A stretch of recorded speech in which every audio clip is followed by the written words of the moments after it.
Actually আমার তরফ থেকে আমি মনে করছি যে না, কারণ সাকিব আল হাসান সবসময় ছিলেন, উনি অলরাউন্ডার সবসময় ছিলেন, বাংলাদেশের হয়ে সবসময় খেলেছেন। আশা রাখি আমরা ওনার একটা খুব বড় কামিং পাবো আমার সামনের দিকে ইনশাল্লাহ।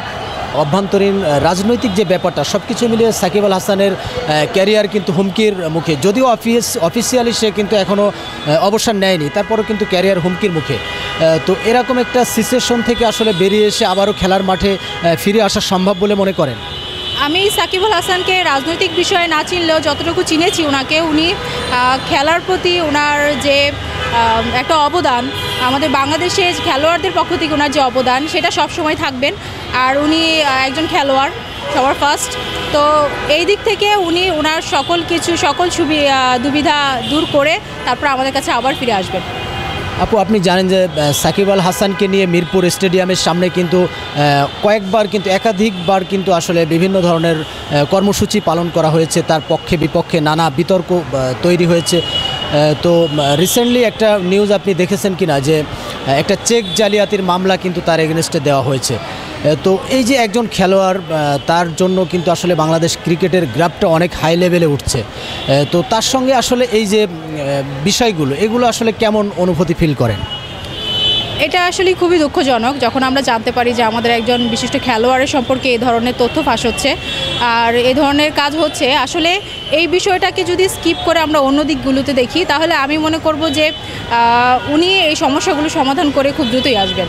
আর এগুলো কেন হচ্ছে, কী জন্যে হচ্ছে, এটা একমাত্র উনিই সমাধান দিতে পারেন। এবং আমাদের সরকার, এখন বর্তমানে যে সরকার আছেন, আশা রাখি উনিও খুব ভালো একটা সমাধান দিবেন। বিশেষ চাওয়া ছিল যে দেশের মাটিতে সে একটা ম্যাচ খেলে অবসর নিতে চেয়েছিল, বিসিবির পক্ষ থেকে সেটিও আসলে তাকে সুযোগ দেওয়া সম্ভব হয়নি।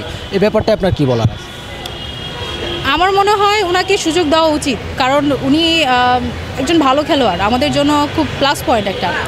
আর আশা রাখি উনি এই সমস্যাগুলো সমাধান করতে পারবেন। এবং বিসিবির পক্ষ থেকে তাকে দেওয়া হয়নি এইটুকু ইনফরমেশন যখন আসে আমাদের সামনে, আমরা দর্শক হিসেবে খুবই কষ্ট পাই যে না, একজন ভালো খেলোয়াড় আমাদের কাছ থেকে ঝরে যাচ্ছেন।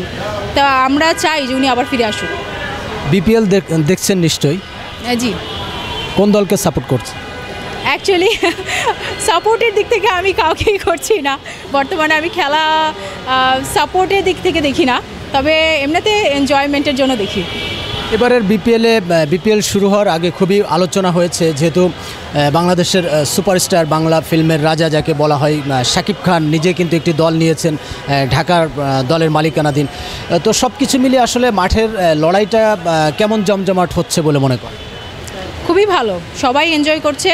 আশা রাখি আমরা ভালো কিছু করছি। আর খেলাটা এমন একটা সেক্টর যেখানে সবাই এক্সাইটিং ফিল করে, এনজয়মেন্ট ফিল করে, তো ওই দিক থেকে ভালো হচ্ছে সব কিছুই। স্টেডিয়ামে বসে খেলা দেখার সুযোগ হয়েছে?